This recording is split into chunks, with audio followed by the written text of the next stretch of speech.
کبھی کبھی لوگ ہماری ناکامیوں سے پہچانتے ہیں، لیکن اللہ ہمیں ہماری نیت، صبر اور کوشش سے دیکھتا ہے۔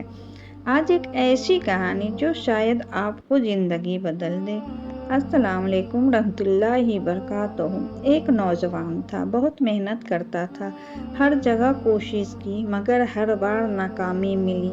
نوکری نہیں ملی، کاروبار نہ چلا، لوگوں نے کہنا شروع کر دیا تم سے کچھ نہیں ہوگا۔ ایک رات وہ بہت غمگین تھا۔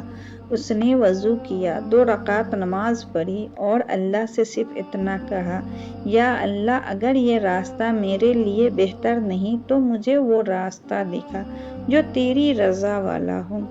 اس دن کے بعد اس نے مایوسی چھوڑ دی، نماز کی پابندی شروع کی، قرآن کی تلاوت کو اپنی عادت بنا لیا اور ہر ناکامی کے بعد صرف اتنا کہتا، میرا رب میرے لیے بہتر فیصلہ کرے گا۔ چند مہینوں بعد اس نوجوان کو ایسا موقع ملا جس کا اس نے کبھی تصور بھی نہیں کیا تھا۔ تب اسے سمجھ آیا کہ تاخیر انکار نہیں تھی، بلکہ اللہ کی بہترین منصوبہ بندی تھی۔ قرآن ہمیں یاد دلاتا ہے، ممکن ہے تم کسی چیز کو ناپسند کرو، حالانکہ وہی تمہارے لیے بہتر ہو۔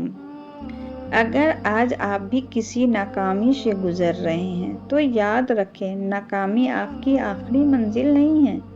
جب تک آپ کا تعلق اللہ سے مضبوط ہے، امید باقی ہے۔